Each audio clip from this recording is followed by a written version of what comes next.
We'll call the February meeting of the Shawnee County Planning Commission to order and have the announcement of the hearing procedure. Can you speak up, please? And make sure you're speaking into your microphone so that we're getting good recording as well. Thank you for your attendance and participation. The purpose of the public hearing is to gather information from the public. All right. To help the commission formulate recommendations in order to ensure a fair and orderly meeting where everyone can participate. The commission requests that you act respectfully to everyone in attendance and follow the public hearing procedures. The chairperson will call the public hearing item. The Land Use and Development Department will present the staff recommendation. Commissioners may ask questions of staff. There will be a presentation by the applicant or representatives. Commissioners may ask questions of the applicant. The chairperson will open the public hearing. The chairperson will call for public comments from persons in support of the items, followed by persons in opposition to the item. The applicant will have the chance for rebuttal comments. The chairperson will close the public hearing. Commissioners may ask questions, have discussion, and take action. Speakers must speak from the podium and state their name and address for the record. The chairperson reserves the right to establish a time limit for all speakers to ensure that everyone can speak. The designation of a spokesperson for groups sharing a common point of view is encouraged. All comments and questions will be directed to the chair from the podium and not to the applicant, staff, or audience. When the hearing is closed, additional public comments are not permitted. We'll have roll call. Dan Bryan, Here. Terry Robinson, Here. Chad Gerhardt, Here. Myron Langwetter, Here. Jeanette Johnson, Present. Rosa Cavazos. Here. With 6 members present, there is a quorum. Thank you. Communications from public to staff. We received letters regarding the solar regulations. However, those emails, or the letters were compiled and emailed to you all this morning. We did have several of them that we weren't able to email. They had links to videos, so those were not provided.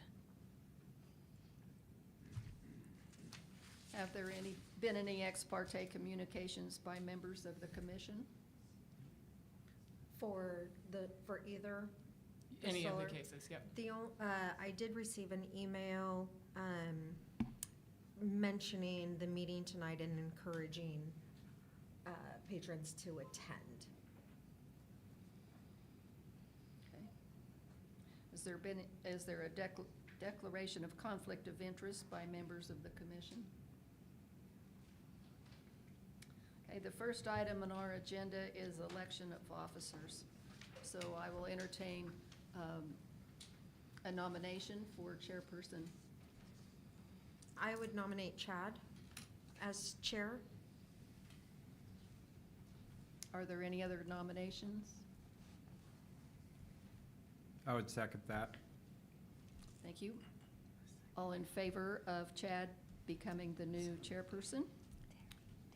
Do you want to call the roll?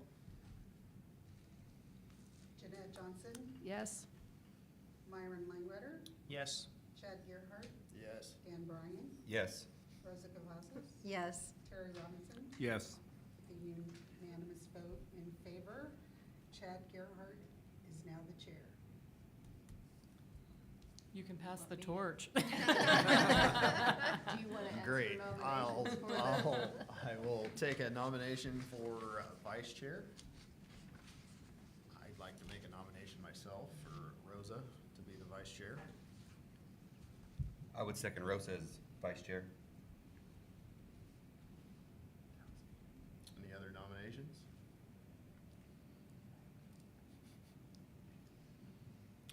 Terry Robinson, Yes. Dan Bryan, Yes. Rosa Cavazos, Yes. Myron Langwetter, Yes. Chad Gerhardt, Yes. Jeanette Johnson. Yes? With a unanimous vote in favor, Rosa Cavazos will be vice chair. Next item on the agenda is zoning and subdivision items. Number one, Shawnee County, Kansas, requesting to amend the district zoning classification for multiple parcels along Northwest Topeka Boulevard and Northwest 39th Street from C2 to RR1 and M2 in Soldier Township. Maureen? Thank you. Hareen Perez, Planning and Zoning Administrator. Today's case is, the first item is Z2601, Shawnee County, Kansas. The requested action is to amend the district zoning classification for multiple parcels along Northwest Topeka Boulevard and Northwest 39th Street from C2 to RR1 and also M2 in Soldier Township. Here we have the general location of the site, and it's identified by the blue star. Some brief history. So there are homes on some of the majority of the parcels. The homes in the Northwest Topeka Boulevard and Northwest 39th Street area were developed and occupied as residents starting in the 1950s. The properties were zoned at that time C1, and under C1, residential use was allowed. When Shawnee County adopted its current zoning regulations in June of 1992, the former C1 district was converted to C2, which is not allowed residential use. As a result, existing homes became legal nonconforming uses under the county regulations. This has created challenges for owners related to use recognition, financing, valuation, and marketability. The proposed downzoning seeks to restore consistency by aligning zoning with the area's long-established residential character. While no single golden factor is controlling, all factors were considered in the writing of the staff report. The character of the neighborhood, the subject area is located within the city of Topeka's 3-mile ETJ and has been developed primarily with residential use since the 1950s. Properties along Northwest Topeka Boulevard and Northwest 39th Street contain single-family residences with additional low-density residential agriculture and also undeveloped land in the surrounding areas. 2, the zoning use of nearby properties. Although the subject parcels are currently zoned under less restrictive commercial classifications as a result of historic zoning conversions, the actual land use has remained residential. Nearby properties are used for residential, agricultural, and vacant purposes. The proposed downzoning to RR1 and M2 will align the zoning with existing land uses and reduce conflicts between zoning regulations and development patterns. 3, sustainability of the property for uses to which it is restricted. Under the current C2 zoning, residential use is not allowed. As a result, the existing homes are legal nonconforming uses.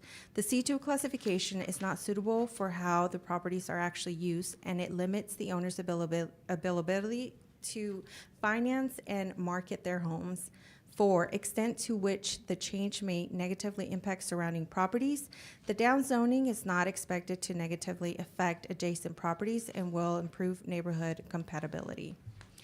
5, length of time the property has remained vacant as zoned.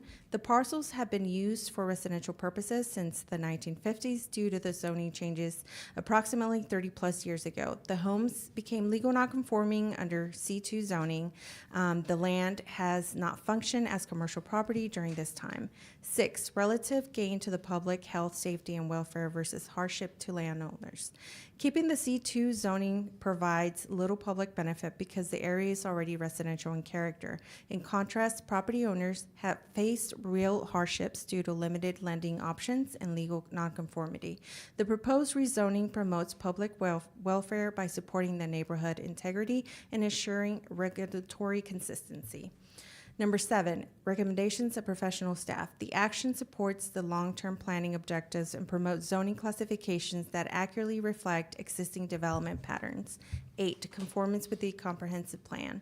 The proposal is consistent with Shawnee County's comprehensive plan, which supports residential development in established neighborhoods and emphasizes zoning that reflects actual land use and protects community character. As you can see, here's a picture of the historical map. when it was zone C1, which allowed residential use. And then here we have the vicinity map. We contacted the property owners and we did not receive any responses. And then here it just shows which areas we would be converting. We have 3 sections converting from C2 to R1, and then we have the top right corner, which is converted to, or wanting to convert it to C2 to M2. Staff recommends approval of the request as submitted, subject to the following motion. The Shawnee County Planning Commission finds that the request satisfies the Golding factors and recommends approval of the request. And that concludes this item. I want to make a couple of comments. Can you go back to, so on this map, the one that we're recommending convert to M2 already has multifamily fourplexes on it. There's 2 fourplexes. And so we're not trying to recommend adding fourplexes or adding multifamily. It's just trying to get it to what it actually represents right now. And the remainder of the properties all have homes, residential homes on them, so. And then I thought there was something else I was gonna. So the way that this rezoning works, this is a little bit different than a case where someone comes in and applies and makes a request, because it is something that the county is initiating. It actually falls under a different statute that allows for a downzoning to happen such as this, where we do multiple at one time. And so one of the differences in the case is that we don't send 1,000-foot notification letters. The statute just requires that you send notification to the properties that are impacted by the rezoning case. So the 2 things that I wanted to point out. Thank you. And don't forget the 4 minutes for public comment once. Sure. Yeah. I guess we've heard from the applicant on this case. So is there anyone here to speak for or against this? And we will limit comment to 4 minutes. If anyone wants to come up that wants to speak in favor. I'm not in favor of it. We'll get to that one in a second. Anyone want to speak in opposition? And if you want to speak and comment on a matter, we need you to come to the podium and state your name and address.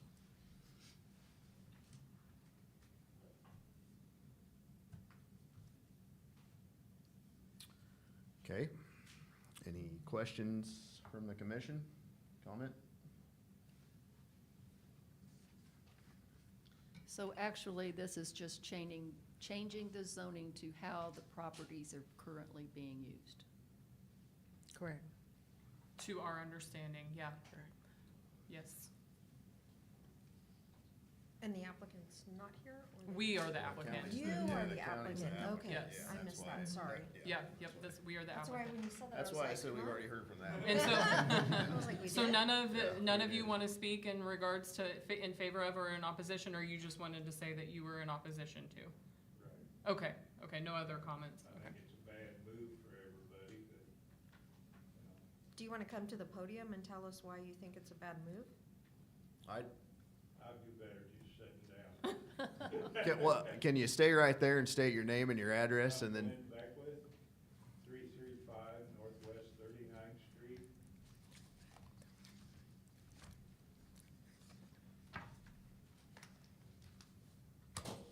Room where that mic could be moved to where he could use it, so all of us could hear it. I can talk a little louder. If we can hand him a microphone. Yeah, there Kyle's Yeah. got one. I'm not a speaker. Sure, I understand, yeah.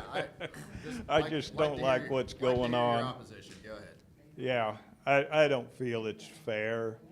We've lived with this zoning for how many years? You know, and it's got along just fine. And it's zoned commercial. Why would we want to downgrade and go to a cheaper zoning for property prices, you know? So.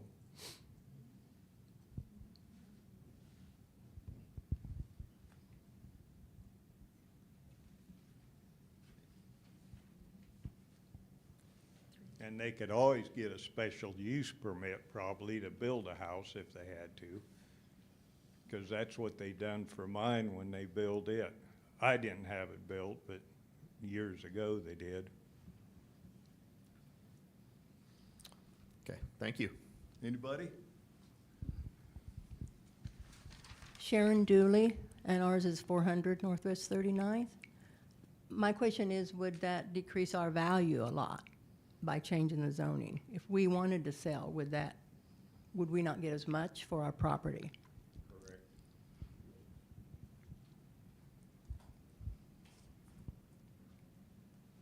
Thank you both.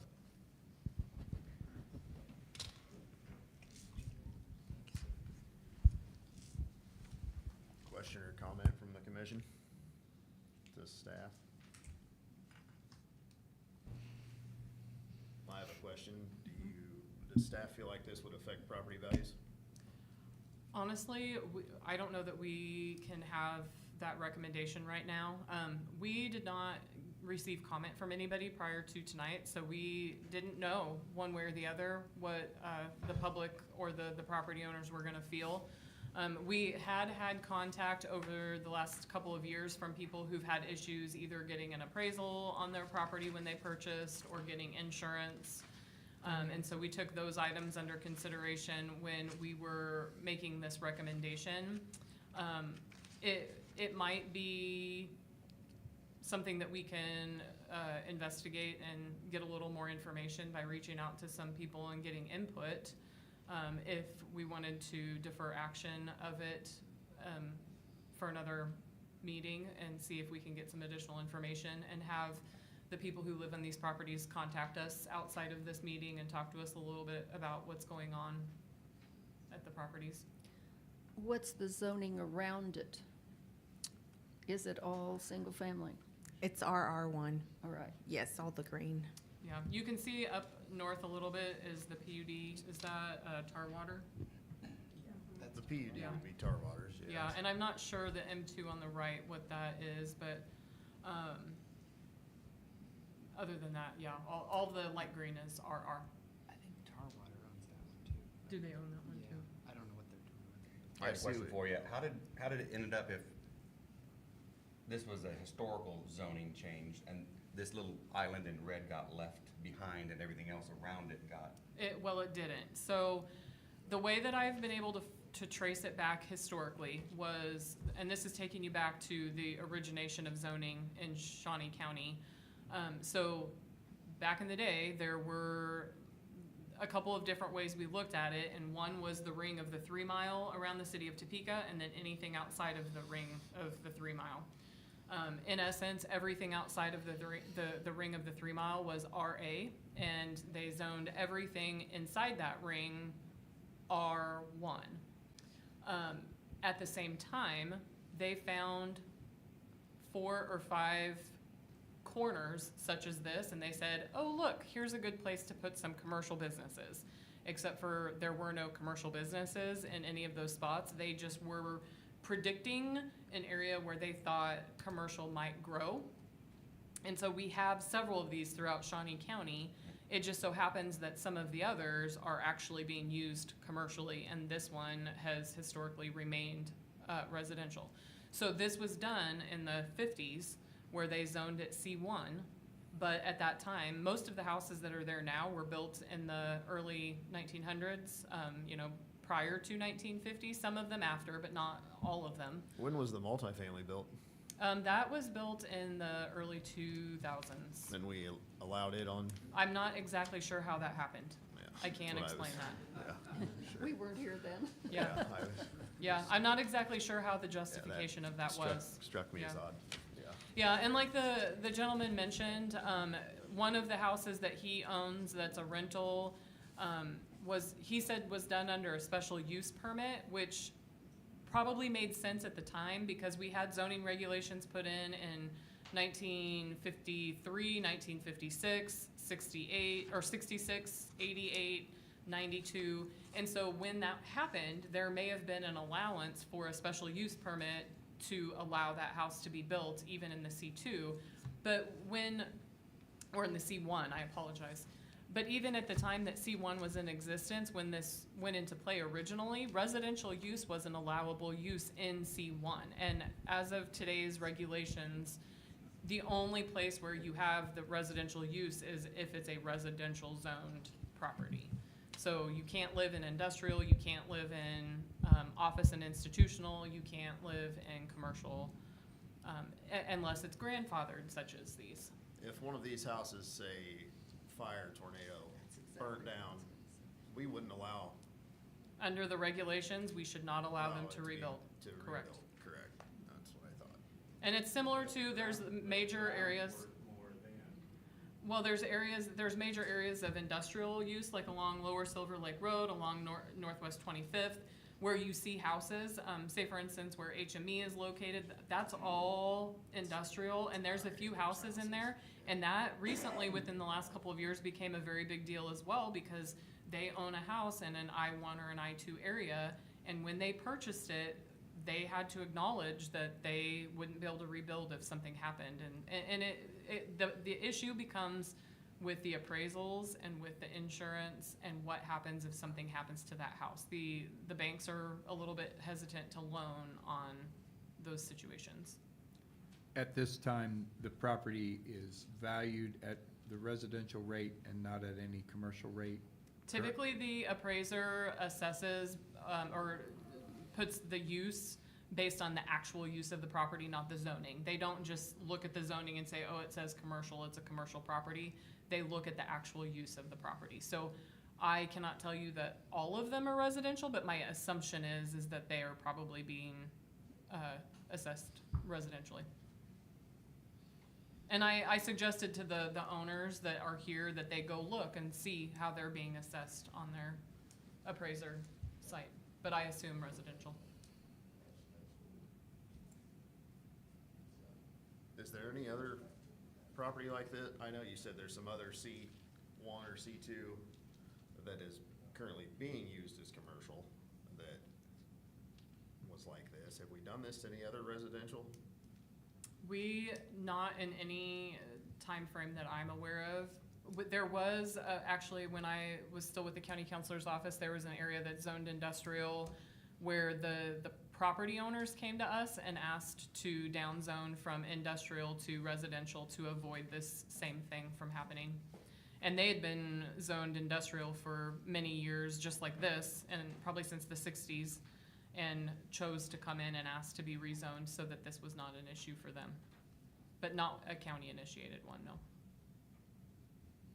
I would say the 60s, it's probably been since the 60s, maybe the 80s, since we've done any sort of countywide rezoning. How many cases did you have where the property owners came to you and said, I have an issue with my financing or whatever? How many individual cases of that did you have, and how were those resolved? We've had 2 or 3 that I'm aware of. The first was the appraiser contacted us and was having issues appraising the property. And I know that the people ended up closing on the house. I'm not sure how they rectified that with the appraisal or the bank. I don't know if they had to find a different appraiser to appraise it properly, or if they ended up getting a different price for the property because of that.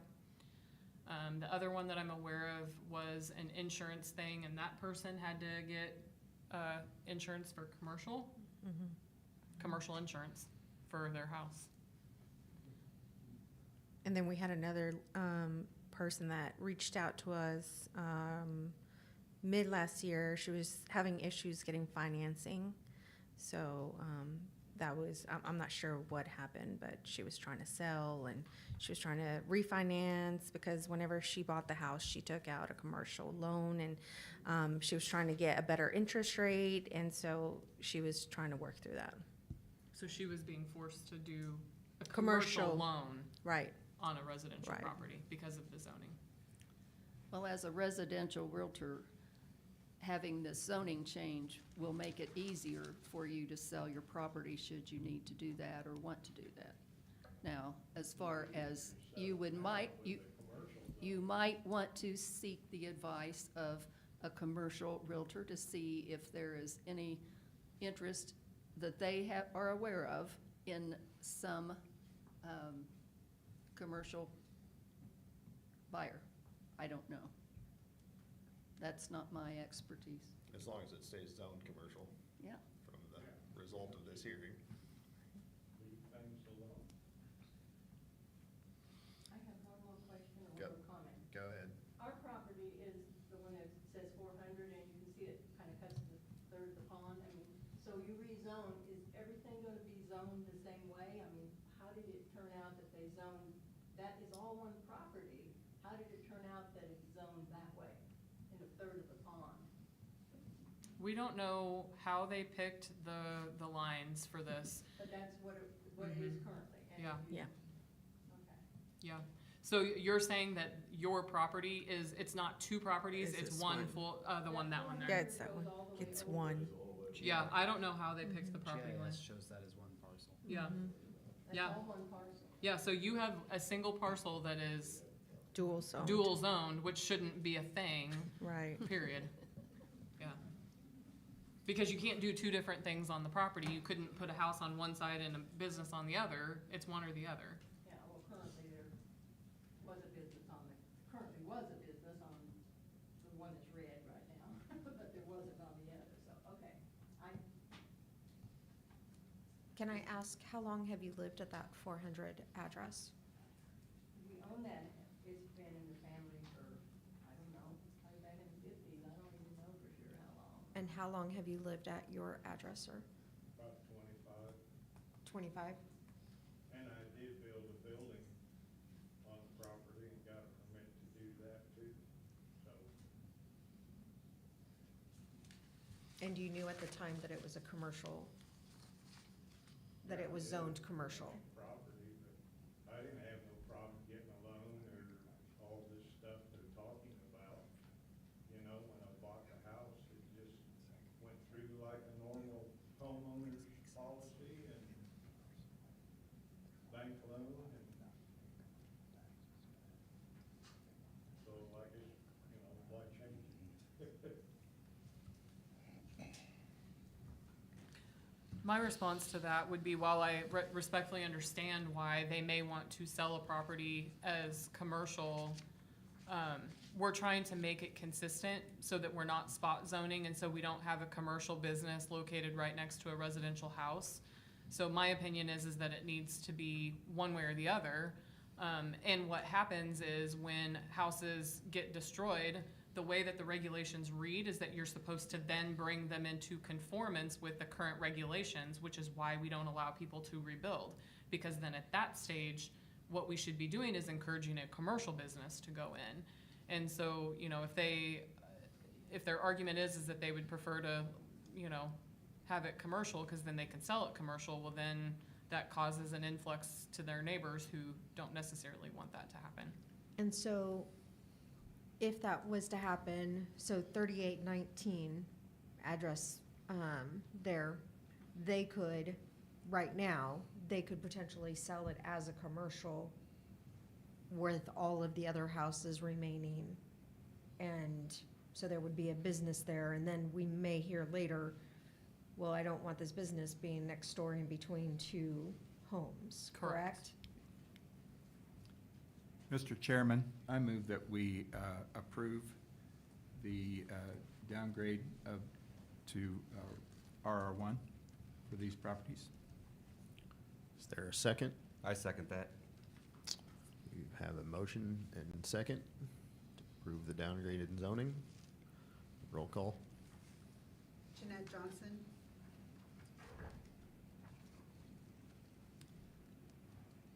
Approve. Yes. Terry Robinson, Yes. Chad Gerhardt, No. Rosa Cavazos, Yes. Dan Bryan, Yes. Myron Langretter, Yes.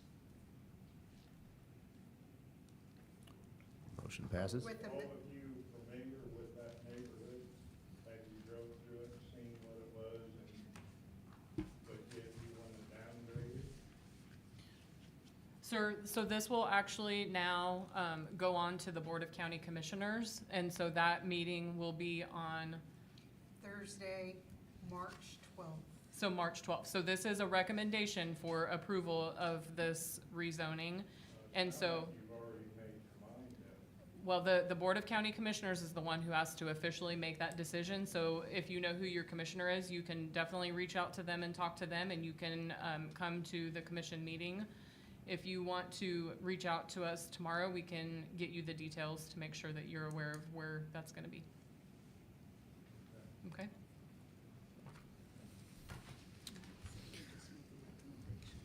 Yeah, right. I think she covered that. Okay, so if you guys don't want to stay for the solar, then we have other solar people that were going to come back in. Thank you.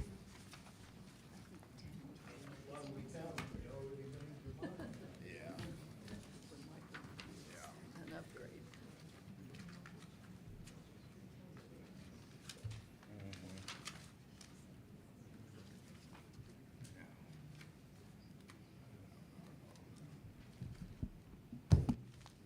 Give them a minute to shuffle back in. Yeah. Were there others, Vicky, were there others out there planning to come back in? Okay.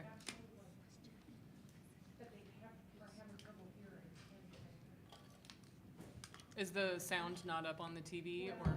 Nobody here had a microphone. Oh, yeah. okay.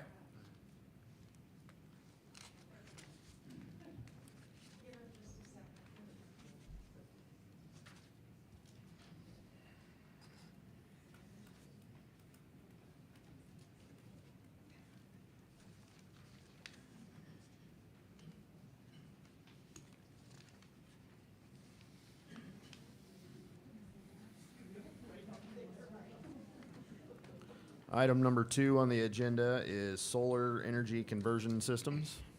Joni? Okay, so we are back for the follow-up on our solar regulation conversion system public hearing.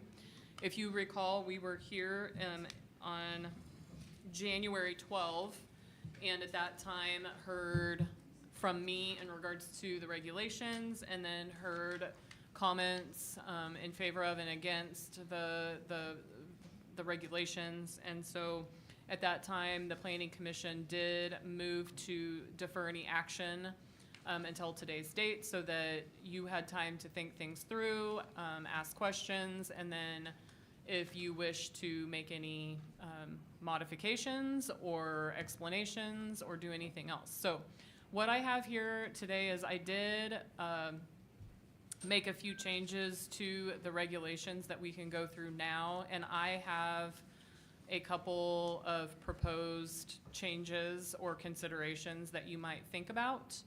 And then if, at that time, if any of you have any proposed as well, if you want to make those motions so that we know what it is that we're looking at, so that then we have public comment in regards to any of those potential motions, okay? So the first thing that I did was I went through and I updated the regulations to our new department. One gentleman nicely pointed out that I still reference the planning department throughout, and I just hadn't even bothered to go through and make that change. The planning department no longer exists. We are the land use and development department, and so I did make that change throughout the entire set of regulations.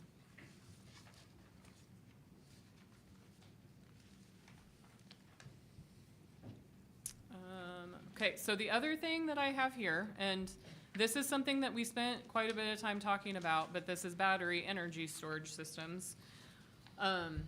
So originally, the line on here stated that they would be prohibited at this time, and the thought was that we would put it in here as a prohibition right now, and then we would spend some time looking at battery energy storage systems later, and then if it's approved, come back and consider it. We did hear a lot of public comment about this and the benefit that battery storage could have as a part of a solar system. And I will admit that I've spent some time looking into things, including attending a lunch and learn meeting this last month with a gentleman who works for a company who does training of firefighters and on specifically for battery energy storage and how to put them into place safely. And so he spent a lot of time talking with both Kyle and I about that. And one of the things that has come up several times is the fact that you could allow a battery storage building or facility as a part of this, so long as it is installed pursuant to the most recent NFPA 855 standards. Those standards are literally the standards for the installation of energy storage systems. So that's the entire system, or the entire standard is all about this energy storage. And I've heard from several who I would deem experts in the area say that this is all you really need to have to reference what you need for safe installation of a battery storage system. And there's the concept of not reinventing the wheel. And so if you don't reinvent the wheel and you reference these, then this would be a good place to start. What I didn't add on here and what I did have noted on my paper is that maybe we could also put a clause that says, unless it's more strictly regulated herein, meaning if we had any sort of regulations within our solar regulations, that the NFAP can't override that. So whatever's the strictest, it's either the NFPA or our own regulations, whichever is strictest. So that would be something that could be added.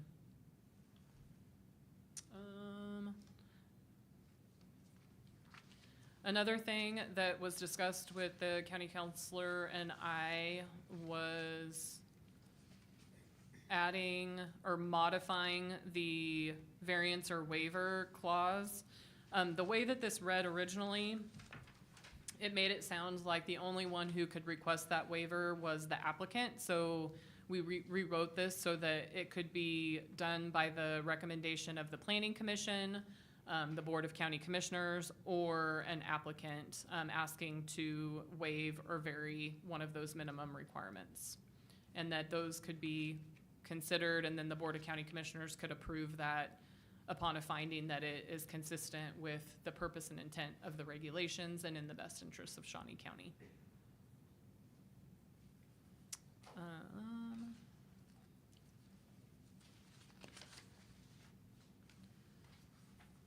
We also enhanced the decommissioning and reclamation portion, just to add a clause that states that the decommission reclamation plan must demonstrate that it is consistent with federal, state, and local laws and regulations, as well as industry standards, so that we make sure that the plan itself is a good plan.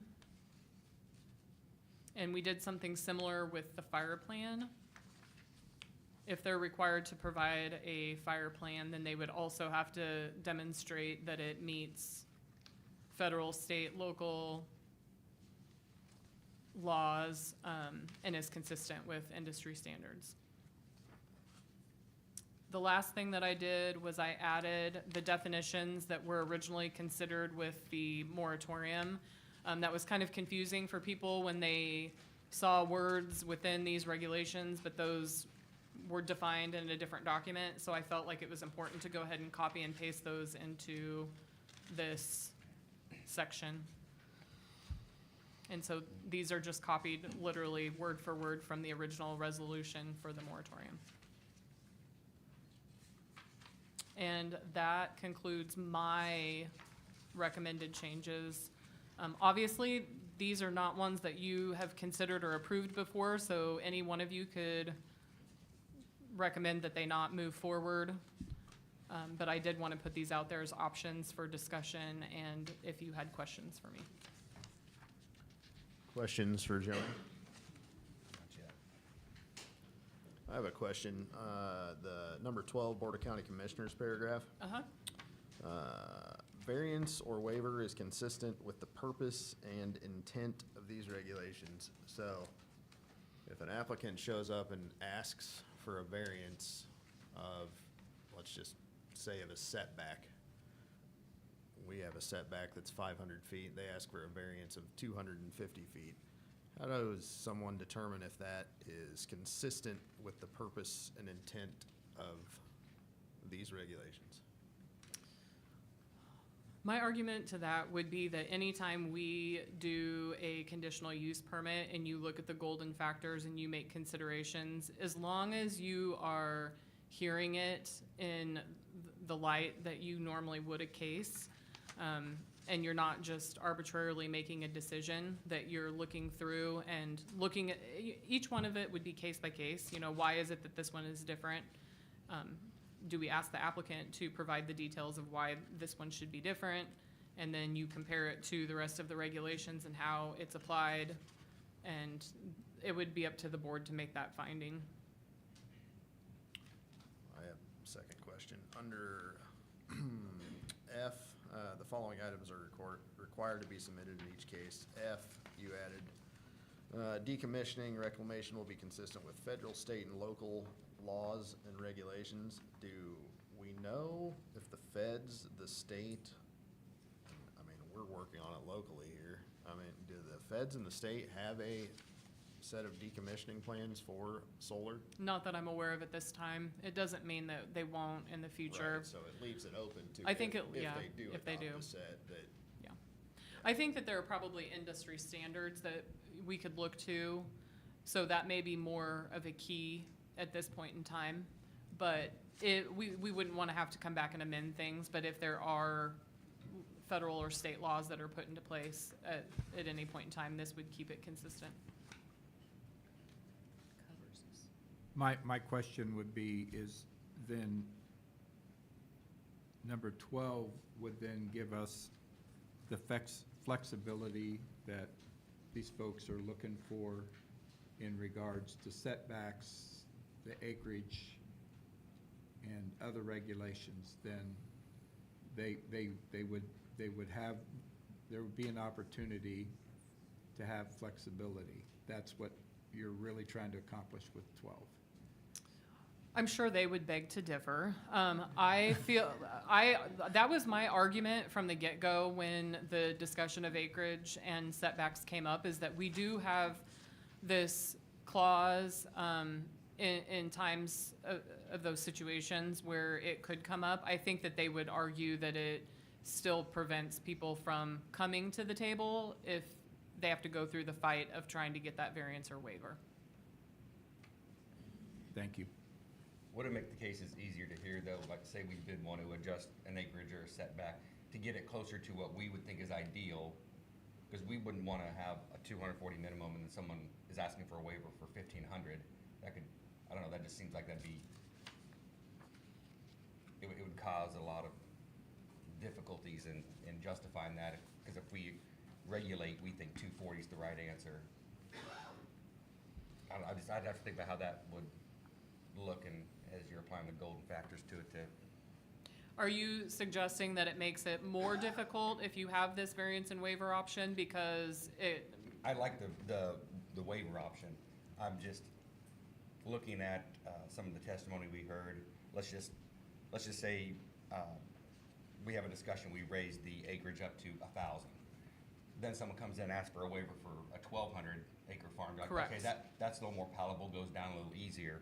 If it's a 240 limit and they ask for a 1,200, that's a bigger pill to swallow as a variance or a change to what the regulations are. Right. So ideally, and I'm sure we're going to hear more testimony first today, but before we get discussing, but it would be ideal, I think, if we can get on board as a group of, if we like what we have, if we don't like what we have, but get it as close to what we think would be reasonable at the upper end. But I think we have testimony first before we I think discuss. that honestly, the testimony should be in response to whatever recommendations that, or motions that you're making. Unless you, No, I think that's fair. Dan, I think legally I don't know. pull that the it would- microphone towards you a sorry. little bit. Legally, I don't know that it would make a difference to have that big of a waiver or a variance. You're really not any allowed. Sorry, I don't know that it would make a difference. I do think it is a reference point, right? If you're a developer, you're trying to gauge where you guys are at and where the BCC is at. Does that make sense? I think that's their argument, and it's a reasonable one. It's just, if you're a developer wanting to gauge where is Shawnee County at on these issues, that's sort of your landmark, or until somebody tries and either gains approval or gets rejected, if that makes sense. Yes. So just as a point of clarification here procedurally, you would like us to continue to discuss changes to these regulations that the commission may want to make, and then you would like to hear potentially a motion from us before any public comment. Yes, so typically the way that you could go ahead and, Kyle, maybe you should input here. I don't want to make this wrong. I think that they should discuss potential changes. Yes. And then, do you think they need to do a motion and a second prior to having public hearing, or wait till after the public hearing to make their motion and second? I don't know that, I think the motion and the second would make it clear what you guys are wanting them to comment on. Yeah. Sorry. The motion and the second would make things clear what you guys are wanting them to speak on. So you would make a motion and a second and allow public comment before taking a vote? On each item or on the regulations as a whole? I would do all of the discussion and then make motions, Holistically. yeah, holistically. Well, I feel like we're gonna be a little bit in an auction here, so I'm gonna start the bidding at 750 acres. I make a motion that we raise to 750 acres. That would be, number 3. So I would second that. So how many acres? 750? Yes. So Do I just, hear 1,000? So we have, Terry, don't make it confusing. So we've heard a motion and a second for 750. If you guys want to discuss now, please do that. I looked around, I'm sure all of us that left this meeting looked around at what is going on in the rest of Kansas, and we were a little heavy-handed, I feel, and we were restricting it too much. But 750 doesn't even seem like it's the right number from what I'm looking at, because most of these others are at least the 1,200, and I think up to 2,500 in Jackson. I can't remember, I'm getting them all mixed in my head now, but I would say 12, even if we did 1,500, that would be just over like 6 240-acre blocks if someone could tie those together. I don't know if Shawnee County has the ability to, a developer could get that much land put together, but I would say 1,500 feels like it would attract people to at least investigate Shawnee County as an option for developing this. Now, recognize that you have a motion and a second on the table, so you can discuss all of this, and then if someone wants to make if you're making a friendly amendment, then that would have to happen, or we'd have to vote on the 750. But again, I think that the way that we're doing this, we want to try and, instead of necessarily making 10 different motions, have your discussions and talk about what you're getting to, so that then at the very end, you can make a good motion solidly. yeah, so the planning commission discussed back and forth and tried to Yeah. agree amongst there's 6 of us. Yeah. That we think it's 750 or 1,000, but at this point, we have a motion and Right. a second, so are we having a public hearing now on, Not if there's more discussion. yeah, Do we have more discussion on the yeah, 750? more discussion? Let's have more discussion. Yeah. Yeah. Mr. Chair, Yes, sir. This isn't, we're not open to public comment yet. Let us continue to discuss up here and we'll hit that point. Commissioners? Well, I think with the waiver clause, it doesn't prohibit anybody that wants to do 1,200 if, supposing we made it 750 or we made it 1,000 or we made it 1,200. If somebody wants 1,500, it doesn't prohibit them from asking and submitting a plan. That's my 2 cents. For me, with the 750, if someone said, I want to do an additional 750, then you're just like, okay, that, yes or no. And it seems easier to double or triple at the 750 is the only reason why. I mean, I was thinking 640, so 750 sounds fine to me. But I can understand if you think that 1,000 would be okay, but also thinking that someone will want to double that, and then you're at the 2,000, and you know, and then at that point, are we gonna bargain with them and go, 2,000 might be too much, let's go with 1,500, and then they're gonna turn it down, then I feel like we're really at an auction. When you're saying double it, Double the Like, I think- acreage, yeah. well, we also have a regulation that they couldn't double it and put two together, because they have the 2 mile Right. separation. But I think that they could ask, depending on where the parcels are, I guess, that they could then Oh, ask like trying to still, Right.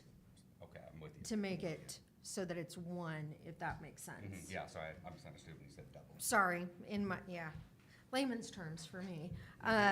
But, so I don't know, I thought 750, or then someone could say, well, 750 or 1,000 sounds great in my mind, and then asking for more would be dependent on what everyone else decided at that time at the table. 750 or 1,000 would still put us on the lowest end in northeast Kansas of at least the regulations I could find that people had posted on their websites. I mean, I don't know if that, I can't look in the mind of a solar developer. Does that make them hesitant to try to push for a waiver if they can go to another county and they already have a 1,500 limit set and they don't have to go for a waiver that could or could not get denied? I'm just trying to keep it competitive. Right. Looking at the notes that I brought my notes from everybody speaking last time, though. You know, everyone had said the 240 was too small, Douglas County was 1,000, and Johnson County was 1,500, is what I had written, so. And I- Jackson, I think, was at 20. Let me see My if I paper fell in the Jackson. mud, so I can't read it as well.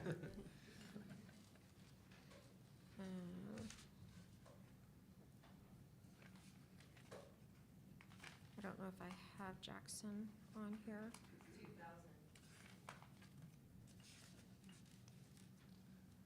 I don't think Jackson County is a good comparison for Shawnee County because it's much more wide open and not as developed as Shawnee County, so.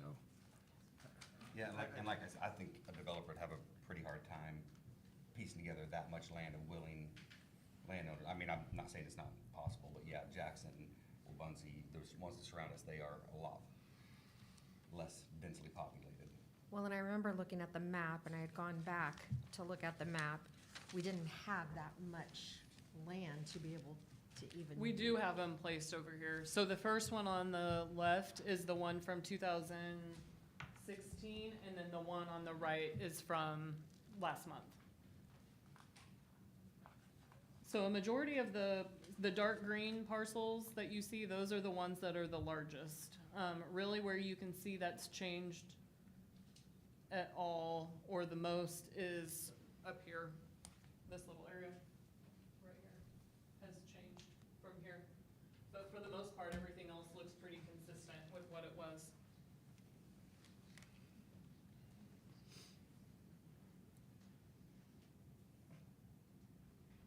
And so the dark green is 320 acres or more. Individually owned, 320 acre Right. parcels. Right. Yeah. And there may be several 320 side by side, Yeah, sure. but each parcel of, yeah. Yeah.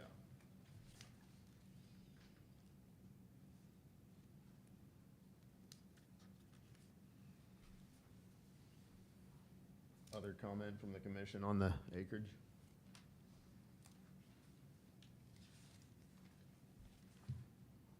What's the exact number that we landed on? Well, we have a motion and a second on 750. Okay.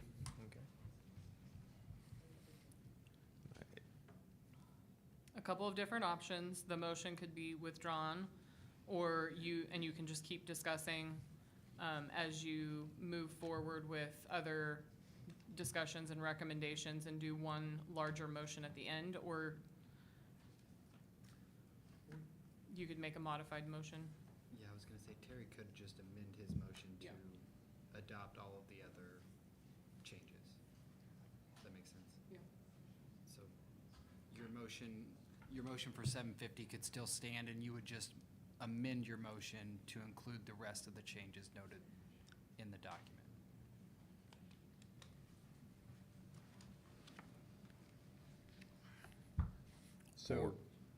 So my understanding is then everything else that we've looked at in red would be adopted, plus a move to move in adding 750 acres. If you're wanting to adopt the changes, clerical changes are gonna be made regardless.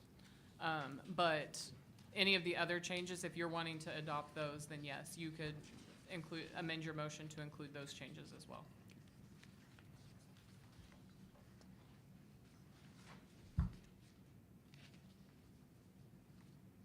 Or if there are other changes that anybody had to Well, if we're recommend. broadening the motion, or we're thinking about it, on that battery storage, I would definitely be in support. You said you were gonna do an either or, whichever strictest.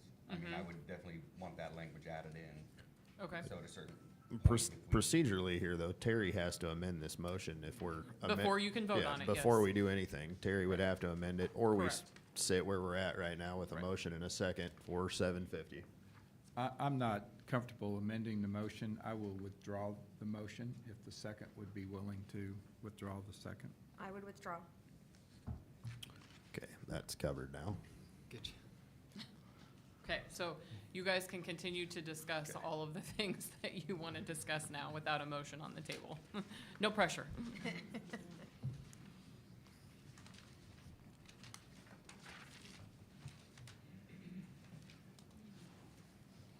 So what language then, can we add it? Is there, So, there's no yeah, way to add it to This is that the up Word there? document, right? Okay. So I was gonna recommend battery storage, may be considered.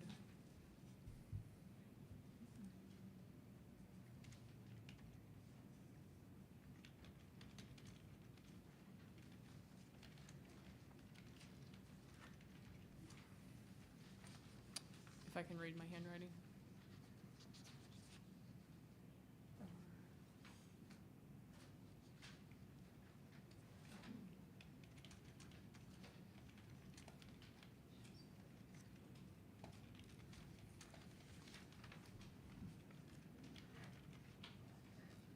Okay, so what I added is that the battery energy storage systems as an appurtenant facility to a solar energy project may be considered as a part of the project if installed pursuant to the most current version of NFPA 855, which is the National Fire Protection Association, the standard for the installation of stationary energy storage systems, unless more strictly regulated herein or by other Shawnee County regulation.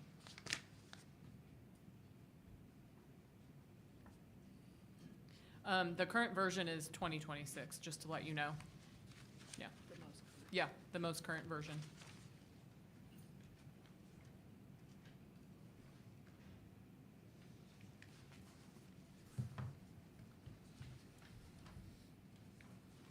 And this is only speaking to battery storage as a part of solar farms, not as independent Yes. facilities, okay? We can still discuss those at a different meeting to decide how to move forward. And Jody, with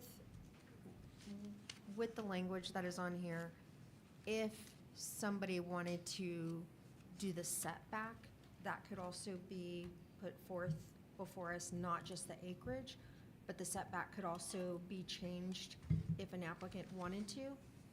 The way that this reads, you're talking about number 12? Yes.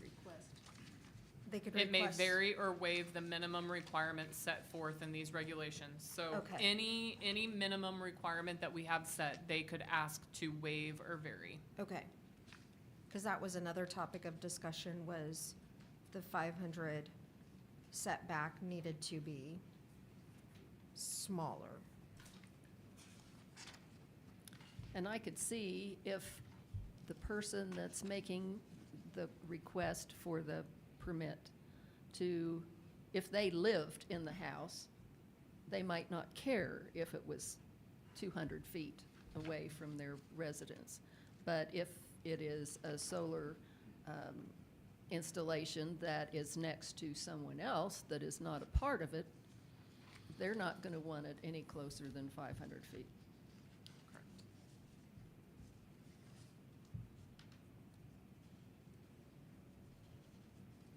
I would move that we adopt these regulations with the change that the project shall not exceed 1,000 acres. I would second that.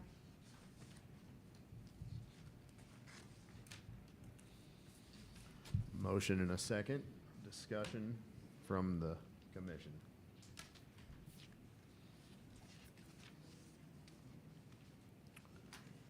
Think we would move to public hearing now? Yes. Okay. And make sure and limit comment to only the changes. They don't need to come back in and tell us everything we've already heard. We've already heard it. Correct. If you didn't hear Joni, we are looking for comment on the changes that have been made to these regulations since you saw them at the last meeting. So if you have, comment to basically anything in red there that has been made to these regulations, we would ask for you to come forward and speak. We'll limit the time limit to 4 minutes per speaker. Ask you to sign the registry when you come up, and then state your name and address as you're addressing the board.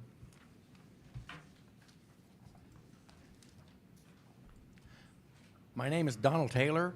I'm a licensed professional engineer. I submitted comments in writing, so I assume you've seen all of those. I think this is a big step forward. One thing that would be an interesting clarification on this, and it's actually a really important one, is you say it's 1,000 acres. What exactly does that mean? Inside the fence? An improvement would be in the very definition itself of project, and define it to be the acreage underneath the solar panels, as opposed to this big area. If you think the solar panels are all going to be lined up right next to each other and cover 1,000 acres, that's probably not how it's going to get built. If I do an agrivoltaic business, it's going to be sitting on like 2-meter stands, and I'll have them rows like 2 meters apart. And so the acreage covered by solar panels would be an enhancement to what you claim to be the definition of a project area, because the way it is currently written, I'm going to have this quilt, and then I'm going to connect my little quilt pieces together from multiple pieces of property. That's in the definition for project area. So clarifying that it's the land covered by solar panels would be an improvement.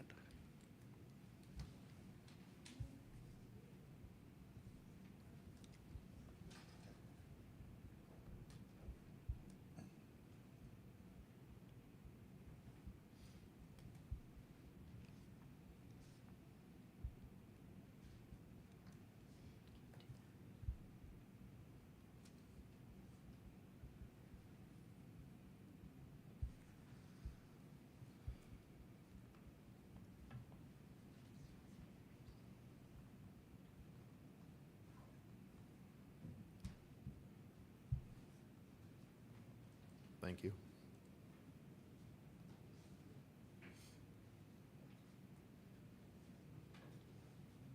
If there's multiple people that are going to speak, we can move the sign-up sheet away from the podium there so people can start to fill it out. Yes, hello, I am Tad Kramar. I live very close to the edge of Shawnee County and Douglas County, and I am thrilled that you're considering regulations to allow Shawnee County to reap the benefits of clean, efficient, inexpensive solar energy. There are just a couple things about the revised regulations. I'm glad there was some revisions, but just a couple other things that are needed to allow the regulations to allow beneficial solar projects in the best interest of the citizens of Shawnee County. My main concern is the project size limit. There really is no purpose served by limiting project size. The larger the project, the greater the economies of scale, and the lower the electricity costs generally by the bigger projects. A very large project will usually produce the cheapest electricity, and its size, just its plain size, doesn't cause any harm. Also, the relative lack of large land parcels in Shawnee County is no reason to limit the project size, because a large project, as you've said, could be created by leasing from multiple adjoining landowners. Even if a large project is difficult to achieve, that's no reason to prohibit it. I mean, if a developer can get a lot of people together to make a large project, then they should be allowed to do that unless there's some harm that that's going to cause. And I don't see why it would be harmful to have a large, efficient project producing cheap electricity. So I would recommend no size limit at all, but if there is a size limit, I'd say I understand that you need, for most of the really large, efficient utility scale projects, 2,000 acres would be advisable to allow that. Also, to facilitate joinder projects, some changes should be made to the setback regulations. Just a few words here and there that I put in my written statement I emailed January 24. Basically, the setback should not apply to landowners who agree to lease some of their property for a solar project, because they should be allowed to determine and agree to the setbacks from their own residence and from their property line. This is important to avoid unnecessary restrictions that can make it difficult to create a large project site by combining adjacent properties. So I think those would be the main things that would be needed to really make these regulations the kind of regulations you need to attract good solar projects to the benefit of the citizens of Shawnee County. Thank you very much. Thank you.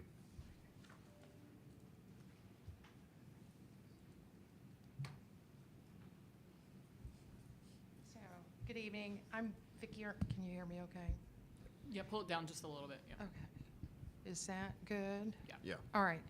My name is Vicki Arnett. I live at 1110 Southwest Medford in Topeka.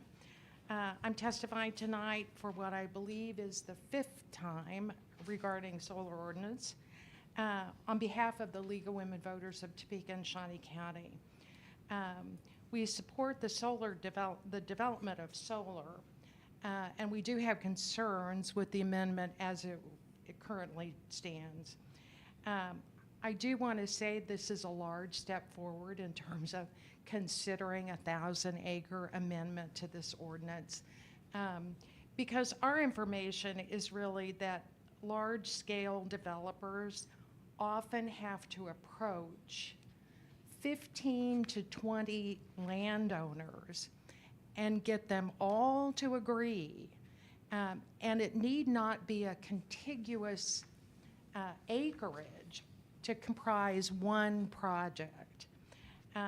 Therefore, we think that you need to reconsider the setback requirement, and we recommend lowering it to 250 feet from residential property. Johnson County has residential setback of 250 feet in their solar ordinance. And we all know that Johnson County is much more residentially dense than Shawnee County. I think it's a wonderful step forward that you all have reconsidered battery storage on site, as well as the fact that you're going to reconsider what I understand would be regulating battery storage as battery storage standalone projects in the future.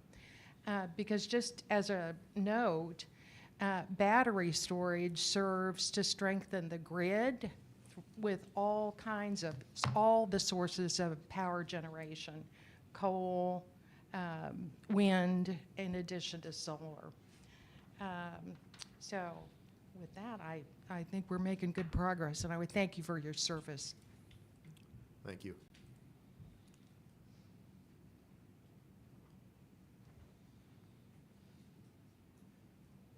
Good evening. Mark Galbraith, 1230 Southwest College here in Topeka. I do think we've made progress tonight, and I want to thank you for that. Definitely progress in terms of the number of acreage and with the battery storage. I too, though, think we ought to allow for a larger project if if landowners in Shawnee County and a developer can get together and find 1,500 acres, 2,000 acres, and come to agreement on that, and that probably would include multiple property owners. But if they can come together and work out that kind of an arrangement, I think we ought to let them try to do that. But it's a big step forward. I really appreciate that. I do think you might want to reconsider the 2-mile distance between projects, because there may be a number of property owners involved in any project, and that 2-mile limit, might be a problem and might prohibit a project. And I'm not sure exactly what's gained by having that in the regulations. Thank you. Thank you.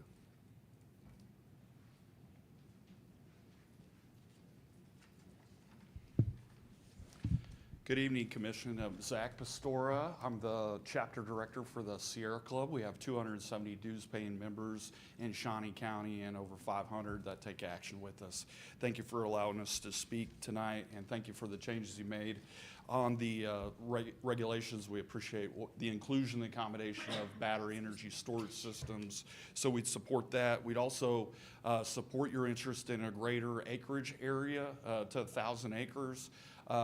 We think that could be expanded. Mind you that Johnson County solar regulations provide over 2,000 acres for the full project area. Douglas County's is 1,000 acres for the area underneath the panels. And so the gentleman's point about, are you talking about the full project area or just the area underneath the panels? Douglas County has a permit for a 159 megawatt solar farm on 1,100 acres of area with the buffer, but about 700 acres of solar underneath those panels. About 120 megawatts is right now the average size of a utility scale solar across the country. So that's important. 120 megawatts use roughly 1,000 some acres. So that's an important distinction for the project here.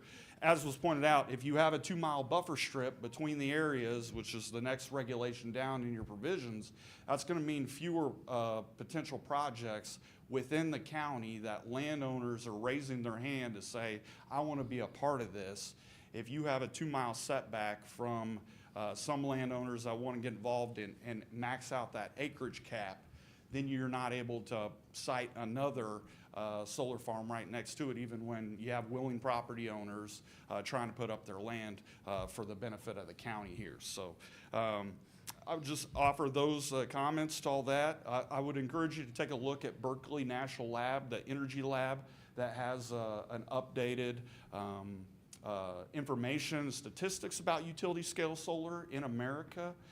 They've added that utility scale solar grew by 56% in 2024, and that actually it was, I want to say, I have to revisit it myself, but solar represented some neighborhood of like 60-some% of all the new generation across the country, okay?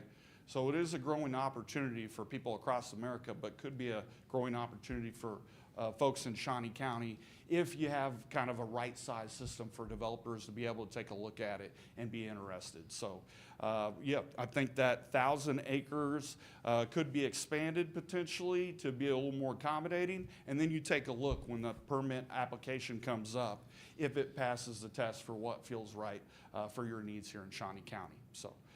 Thank you for your time and your attention. I hope we can get these passed with the changes, and thank you for all your hard work. Thank you.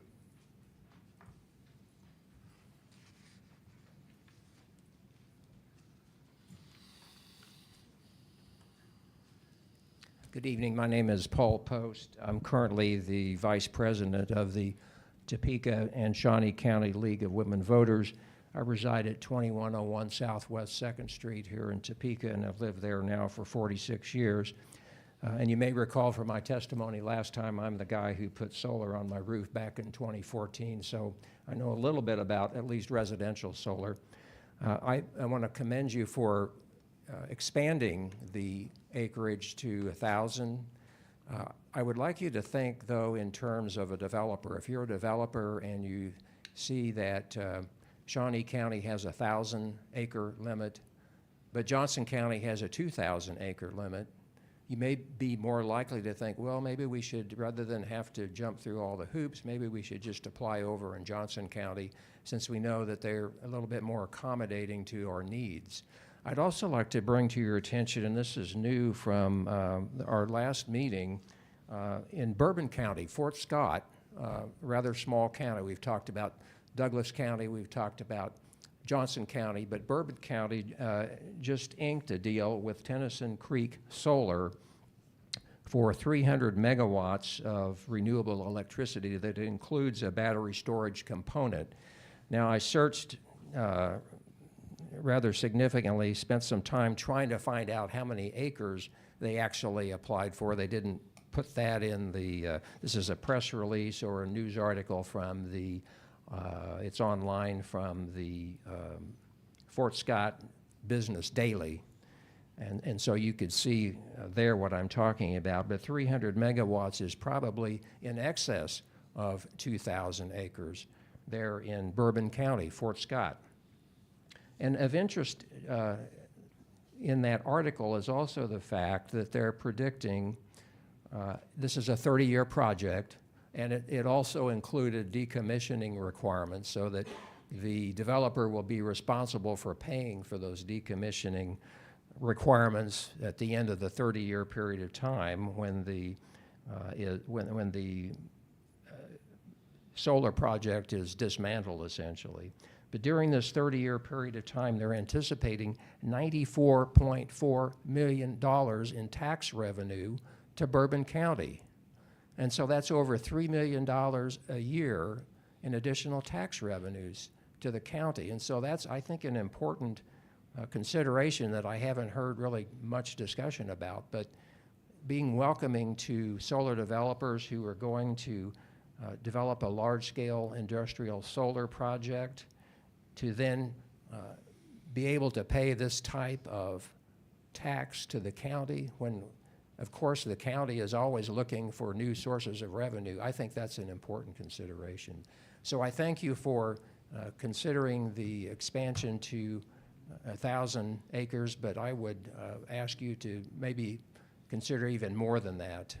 The 2,000 acre limit, if you want to call it a limit, might be appropriate. And I think it was Commissioner Gerhardt who last month said, why do we even need an ordinance? We already have the tool of the conditional use permit, and so you're going to be looking at these projects anyway when they come in, and so you have that regulatory tool available to you. Thank you for your attention. Thank you.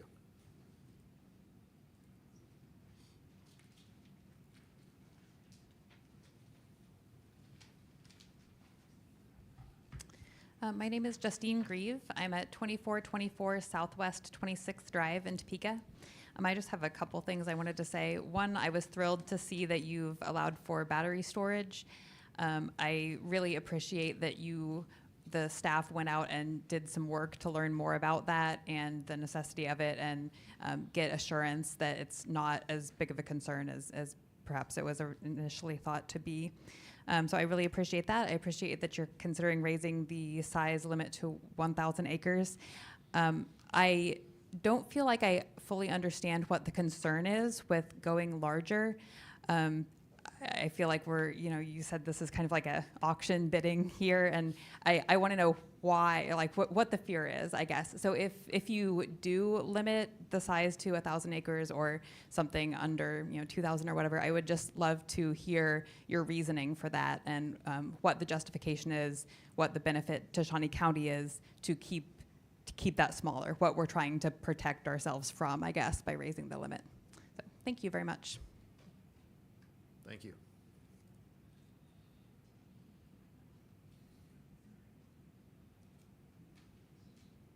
My name is Leslie Prentice, and I live at 4020 Southeast 37th Street in Topeka.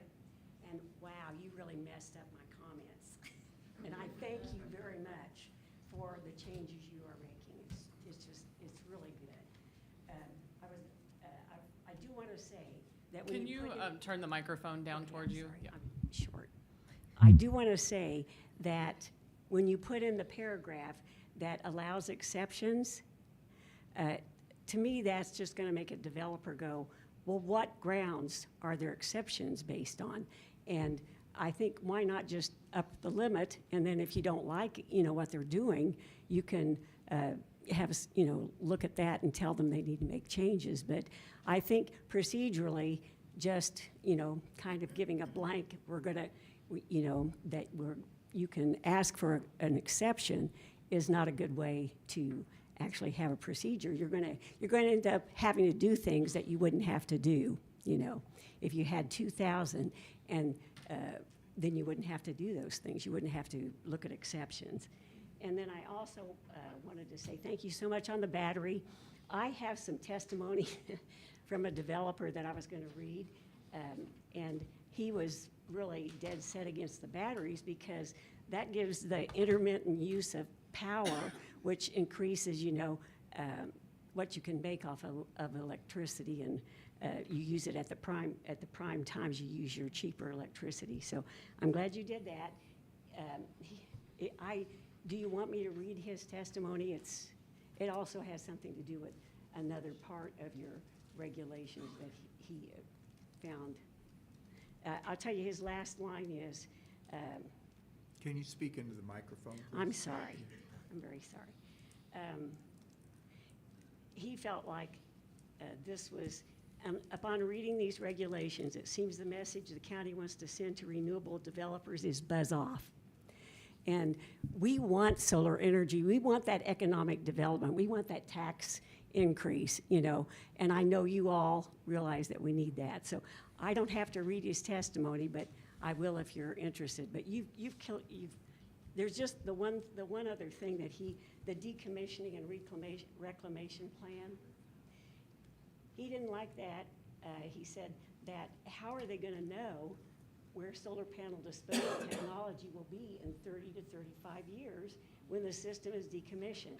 And then you require 110% of decommissioning cost to be set aside in an escrow account, and then 3 bids for that. And they say that, he says that requirement would make economics of a utility scale solar system difficult.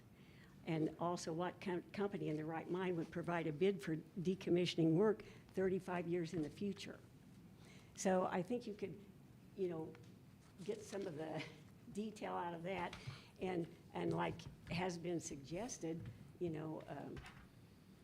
just kind of look at it like a zoning permit. But I think raising the size of the farms is a really good idea, because you can create that energy for, to make more money and have less, like the scale of whatever it is, economics. I think that's true. Plus, you waste the land that you've leased. You're wasting that land that a developer has leased if you make these setbacks in these 500 feet things where you can't set up something. So, okay, see, I would have done better if I could have said what I've written out. But thank you. Thank you. Oh, my goodness. Thank you for giving us a voice, and thank you for your great work.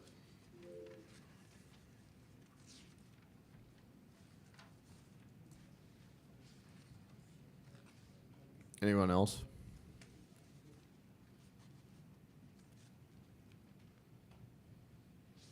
Do you want me just to fill this out afterwards? You can. Yeah, that's fine.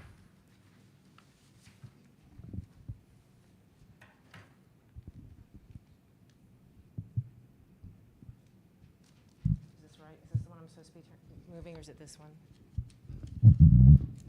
Either way. That's good. Okay, sorry. Good evening. My name is Kathleen McMahon, and I live on 120 acres in Jackson County, close to a little town called Delia. Just a mile north of Delia, NextEra wants to build a large-scale industrial solar power plant, which, if built, will be the second largest in the United States. This Florida-based company flaunted the idea of big money to absentee landowners while never telling the actual residents that a huge industrial solar power plant would be installed around their homes and farms. And to make matters worse, one non-participating landowner was told by a NextEra rep that it didn't matter what you wanted, it was coming anyway. At last month's meeting, there was a comment on the decommissioning of solar panels and a mention of recycling. Solar panels have been around since 1954, and after 72 years, surprisingly, no one is recycling the panels. Even if that technology existed, it is far too costly. Those spent panels will be shipped off to a third world country where they will have to deal with our chemical-laden trash. Kansas can be incredibly windy, especially during the spring pasture burning season. It's a busy time for firefighters like my husband due to the increased call volume of controlled burns that suddenly are out of control. A few years back, we had a fire start just north of Highway 24 around Rossville that blazed so fast that the volunteer firefighters, with the help of farmers backburning, barely kept the fire away from the city of Delia. Luckily, homes were safely evacuated and the wildfire was finally stopped just west of our little town. I have a big concern for out-of-control wildfires that spread fast and cannot be contained. And once the solar panels are engulfed in flames, there's nothing to do but wait until it stops burning. No one is putting water on electrical panels. You just let it burn. On the topic of battery storage, I'm strongly suggesting that you do not allow any battery storage whatsoever. Those batteries are toxic, and the people and the animals that will be downwind from any fire won't be compensated for the damage caused by the chemical-laden smoke that will burn for days, if not weeks. Please do not allow battery storage to be part of the conditional use permit. Another item that should really be considered more would be the setbacks. Where I live in Jackson County, the majority of the people who sign leases don't even live in the county or even in the state of Kansas. Why should non-participating landowners be forced to suffer the constant humming of inverters because they are too close to their homes and property lines?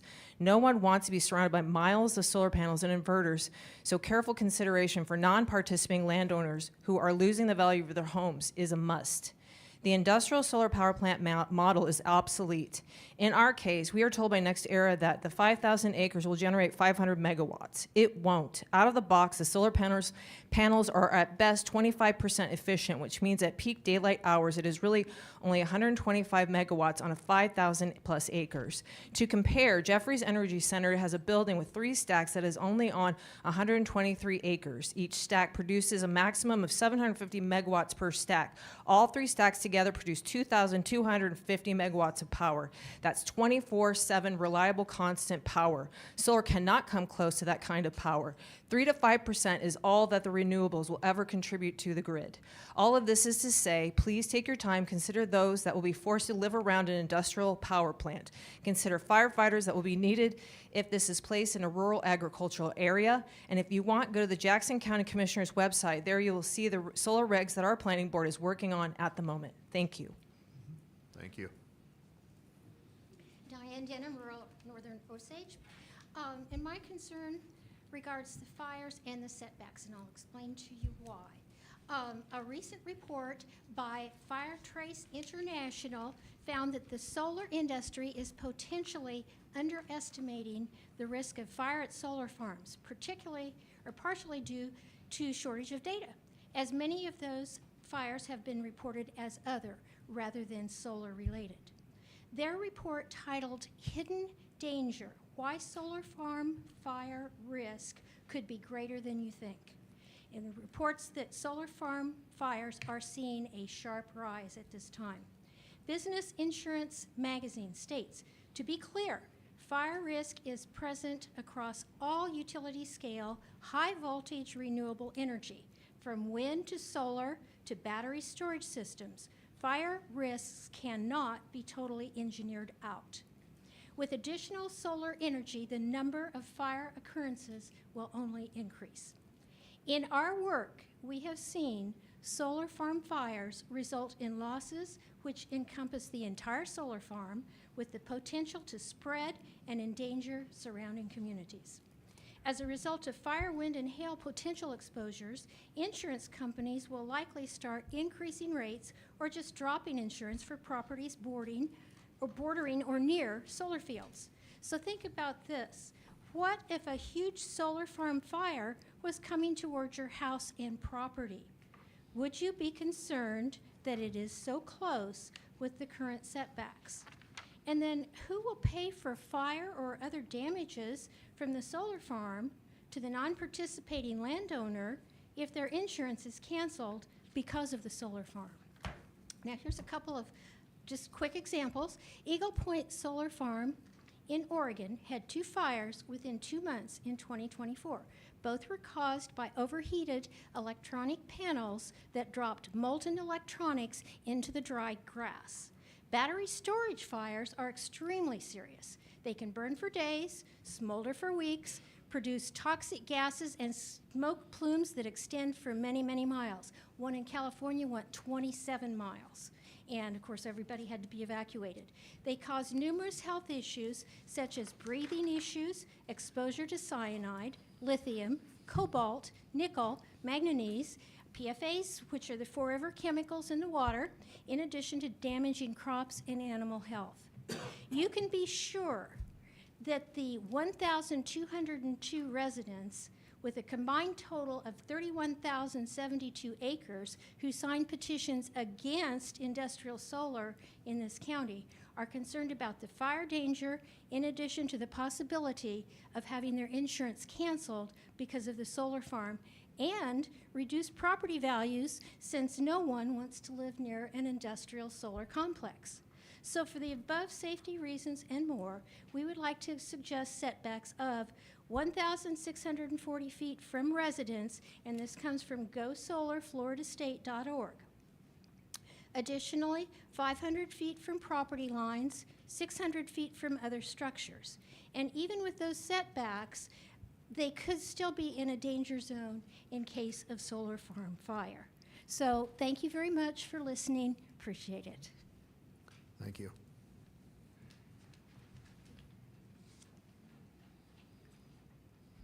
Good evening. I do that. My name is Richard Johnson. I live at 3536 Northwest Tuxman Road, Silver Lake, Kansas.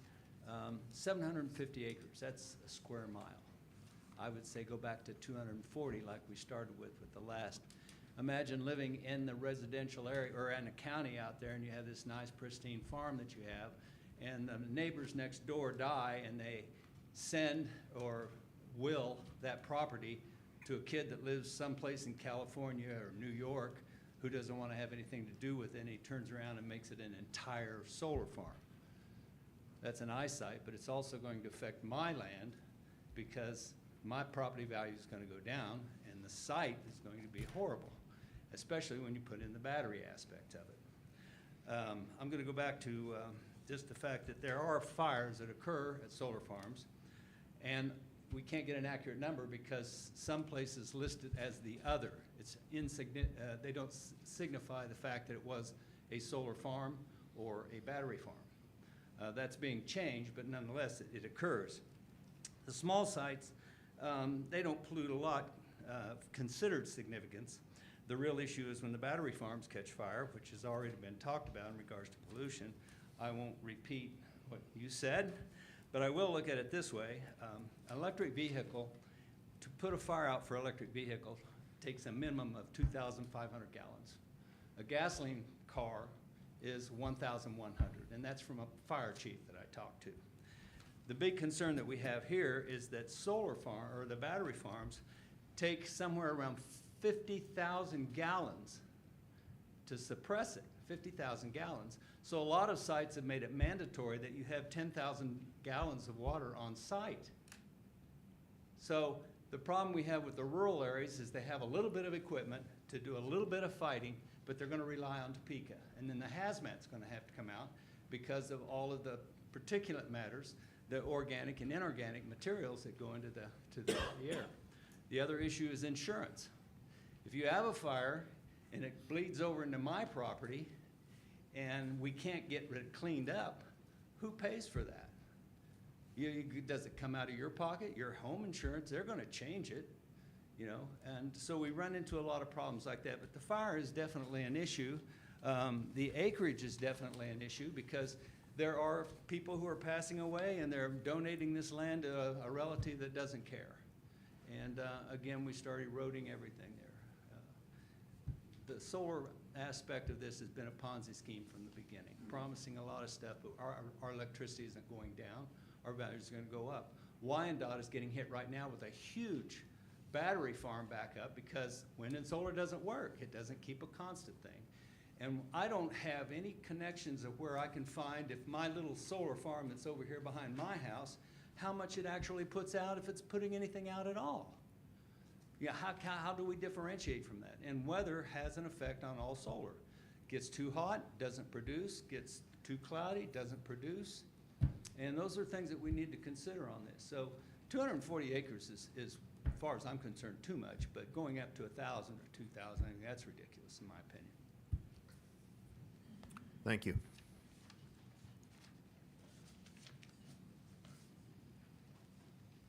All right. Test. Okay. My name is Jackson Woods. I live at 1195 Southwest Mulvane in Topeka. I want to respond to some of the commentary that we just had. First of all, the primary components in solar panels are aluminum, very recyclable, as we recycle our cans, glass, also very recyclable, and there is silicon, but that is also something that we can reuse. So I don't think it's fair to say that solar panels are not recyclable. Batteries as well, they can be recycled, especially lithium. There are developing technologies that you can basically crush it up, turn it into a paste, and then turn it back into a new battery once you refresh the chemical process that involves. I understand the concerns about fire, but those are relatively rare and one-time events. When I think about all the burning that's happening at a coal power plant or a gas power plant, when you have solar, you set it up, you get that energy, and once you have that initial investment, it's free, quote unquote, but it's definitely lower cost than having to bring in train cars of coal or tankers full of gas for whatever power plant. This is the more sustainable way and cost-effective way to generate power for our communities. I understand the noise concern thing, and I understand there's a reason for the setbacks. I'm wondering if we can instead have regulations that specify specific pieces of equipment need to have a certain setback, rather than saying everything in the project area has to be a certain number of feet. Because I understand there are some equipment pieces that are louder. If we can say, oh, if it's 500 feet for inverters or whatever other equipment, but otherwise it's 250 feet, these solar panels are not making as much energy as other parts of that development. And then I want to say that accommodating solar energy developments in Shawnee County is a reason for people to stay in Shawnee County, especially people my age. I think I'm looking at the room and I'm the youngest one here. And I'm a Washburn graduate, and I do want to stay here in Shawnee County, and knowing that my electricity that I use at work, at home, comes from solar developments makes me feel better about living here and contributing to the economy in my own way. Thank you. Thank you. Good evening, everyone. My name is Shamika King Sims. I'm president of Historic Old Town Neighborhood Improvement Association, which is in Central Topeka. I'm still kind of getting caught up on all the things because there's a lot between the city and the county to keep us all busy as advocates.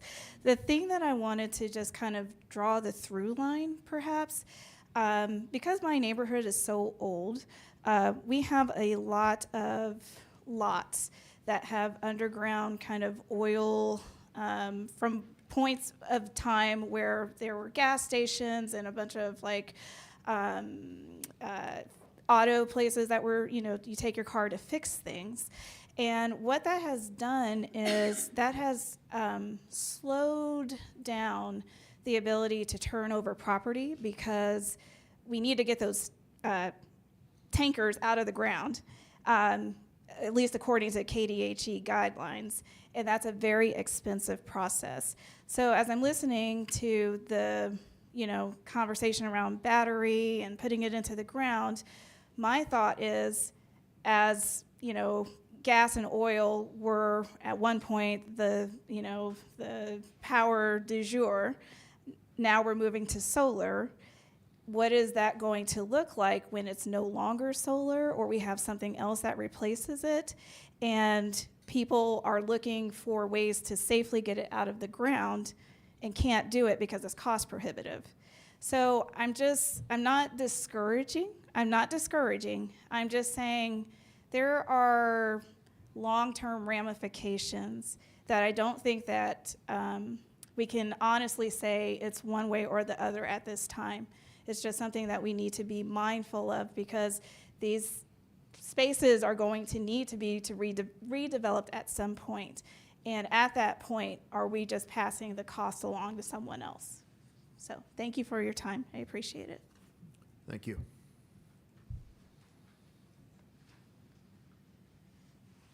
Good evening. My name is Clinton Lambott. I live at 7321 Southwest Davis Road, Auburn, Kansas. I'm a current member of the University of Hard Knocks.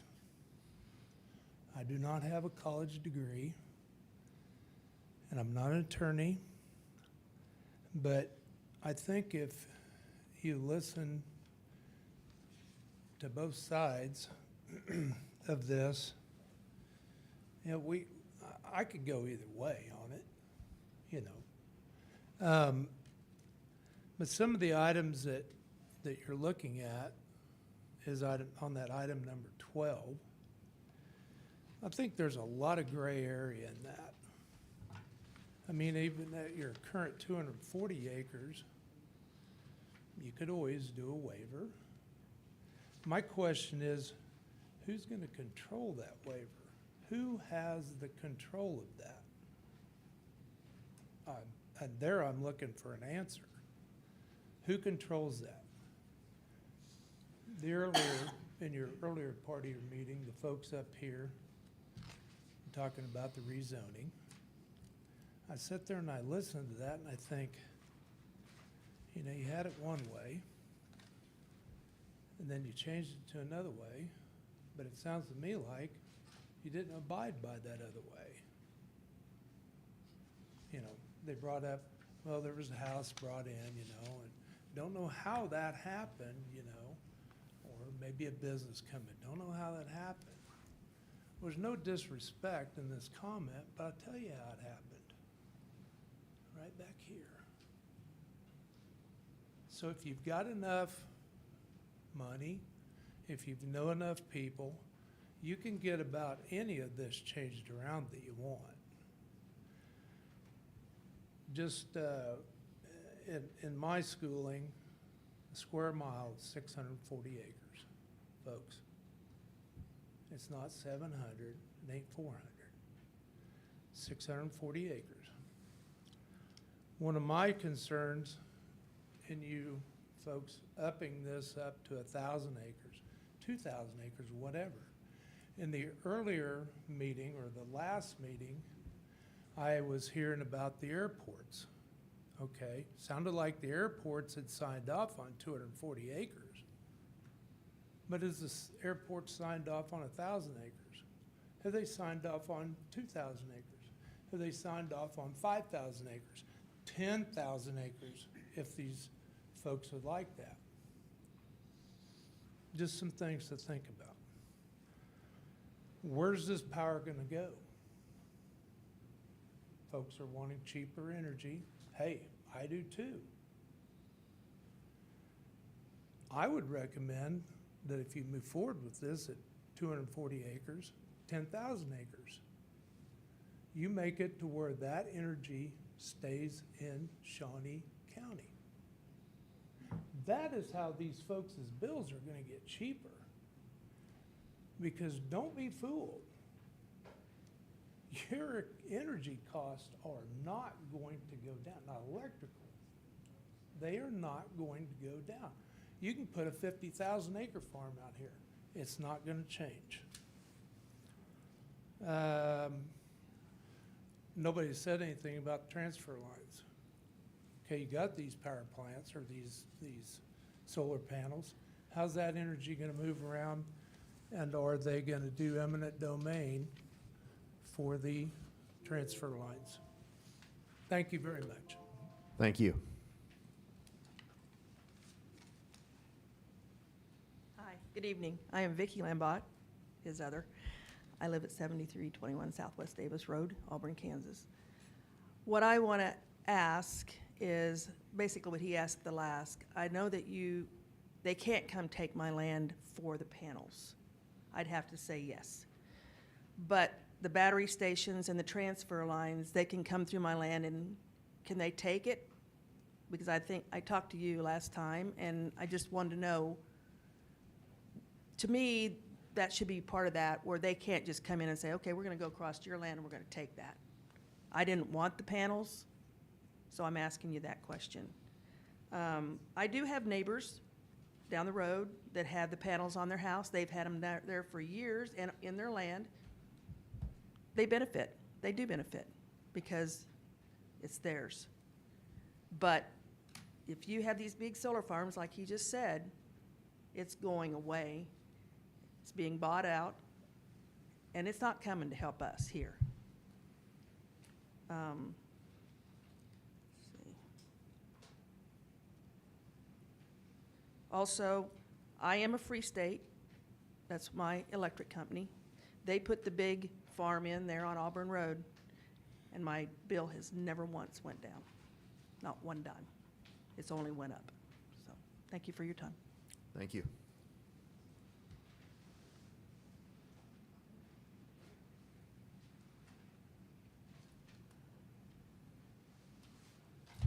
My name is Jan Davis. I live on South Topeka Avenue in Osage County, just past the county line. I have researched green energy for probably 7 or 8 years. And I've heard so much misinformation tonight, I just want to clarify some points. I heard a comment that I am not in favor of battery storage. I think they're dangerous. They are the most expensive form of electricity, and they're only needed for wind and solar. You don't need them for coal. Someone said coal battery, because coal is consistent energy. It doesn't need battery storage, which I think nationwide battery storage is equivalent to a couple of hours available. Fires are very prevalent with that. I remember the first time researching during COVID, there was a fire in upstate New York, and it was bad. It was really very bad. In my estimation, on the number 12, the Board of County Commissioners, they already know they can change and send back to you anything that you send to them. So I think that that comment could be stricken completely, because they count on you as the recommending body, but you'd send it to them knowing that they can make that change. Last weekend or weekend before last, with the deep freeze that hit Texas, wind and solar produced negative energy. Wind and solar took, in ERCOT, this is ERCOT's numbers,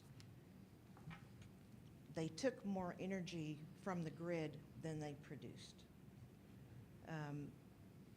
Larry Fink, chairman of BlackRock, who owns everything and has pushed the wind and solar, said about 3 months ago, we are done with wind and solar.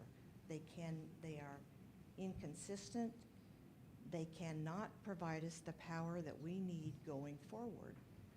And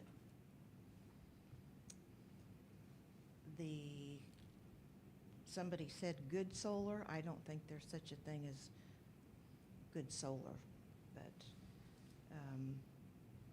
and one other comment about going to Berkeley Labs, which is a propaganda arm of the industry.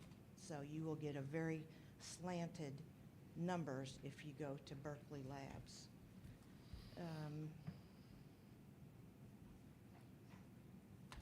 I think that was it. Oh, I would like you to just strike number 12. I think that's redundant, but then also on number 7.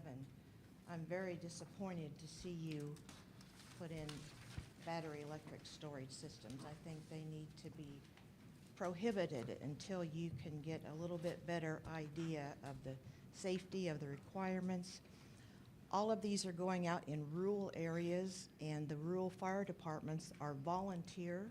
They don't have the capacity to fight these fires. Thank you. Thank you.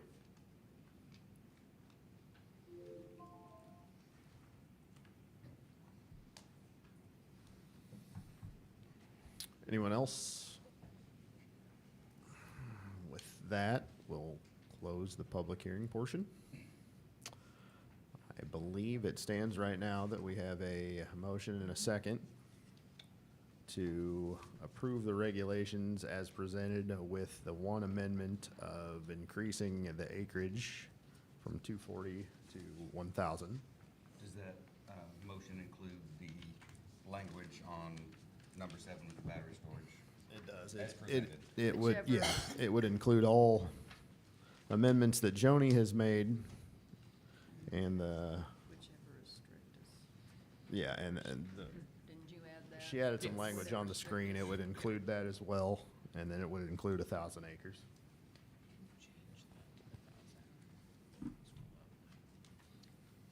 Is there further discussion from the commission? I have Comment? I have some things I'd like to Yep. say and Please. comment. First of all, thank you all very much for your participation. Whenever you take on something of this magnitude, it's always a bit daunting. When we started this over a year ago, I had no idea it was as daunting as it's turned out to be. But I would like to just explain just a little bit of where I think we need to be as a planning commission. First of all, anything we do is simply we send it on to the county. The county commissioners actually vote on this, can amend any of this to any of their satisfaction. So we're just an advisory board. So I think there's a couple of things that are important to understand here. First of all, I believe that any solar developer that wants to develop in Shawnee County will approach us, no matter what we have in our regulations. I have developed land for housing in the past, and I can tell you, you always move forward until somebody says stop. And so I don't think anything that we have here in our regulations is going to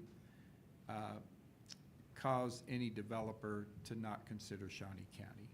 I would love for a solar developer to consider Shawnee County. We put some things in the regulations that I think are important, because what they do is they require that developer to come to us and provide us with information. Why that's important is because we're protecting the citizens of all of Shawnee County. And I believe that these regulations do just that. They represent, they promote the solar in the best interest of all Shawnee County citizens. Paragraph 12 is very important because I believe it gives us the flexibility. And I'm going to assume that if we have a developer who wants to put in 1,500 acres of solar, you'll all be right back here with us, giving us the same evidence. I'm kind of counting on that. All right? But I am in favor of this, these regulations as we've written them for the very reasons I've given you. And I certainly appreciate the fact that we are doing government the way I think it should be done, and that's by the people and for the people. Thank you.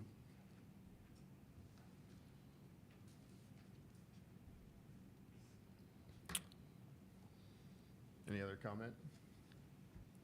I'll make comment. You know, I said it last week. It was brought up again this week in some of the comments. You know, myself, I'm a fan of our conditional use permit process that we already have in place. I'm also a fan of all of the work that we have done on these regulations, you know, over the course of the past year. So, you know, I don't want to set the regulations aside and not have these available for anyone else to see. And I said it last week, you know, I'm more in favor of putting these together as a set of guidelines inside of our planning and zoning department for someone to look at as guidelines, and then we regulate on a project basis. I have a hard time regulating without someone presenting to me what they want to actually do.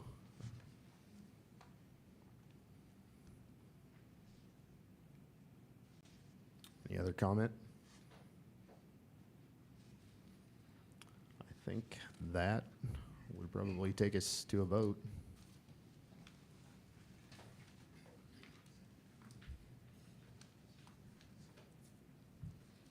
Jeanette Johnson, Yes. Terry Robinson, Yes. Chad Gerhardt, No. Rosa Cafasos, Yes. Dan Bryan, Yes. Myron Langwetter, Yes. with 5 votes in favor. The regulations are going to be recommended to the Board of County Commissioners on Thursday, March 12th.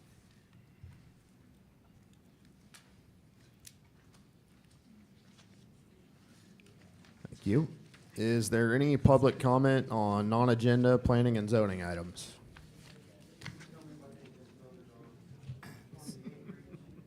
We just voted on the amended regulations that were presented with the only amendment to those regulations other than how they were presented to change it to 1,000 acres. We will get the updates onto our website so you can review them.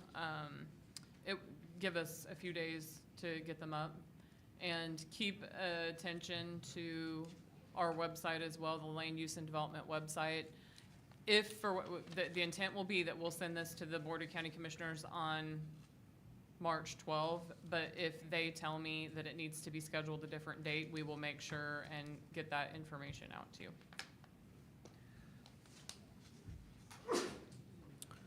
I didn't see any public comment on non-agenda items. Discussion of planning-related issues. Joni? Nothing. I would take a motion to adjourn. So sad. I can just adjourn. Adjourned.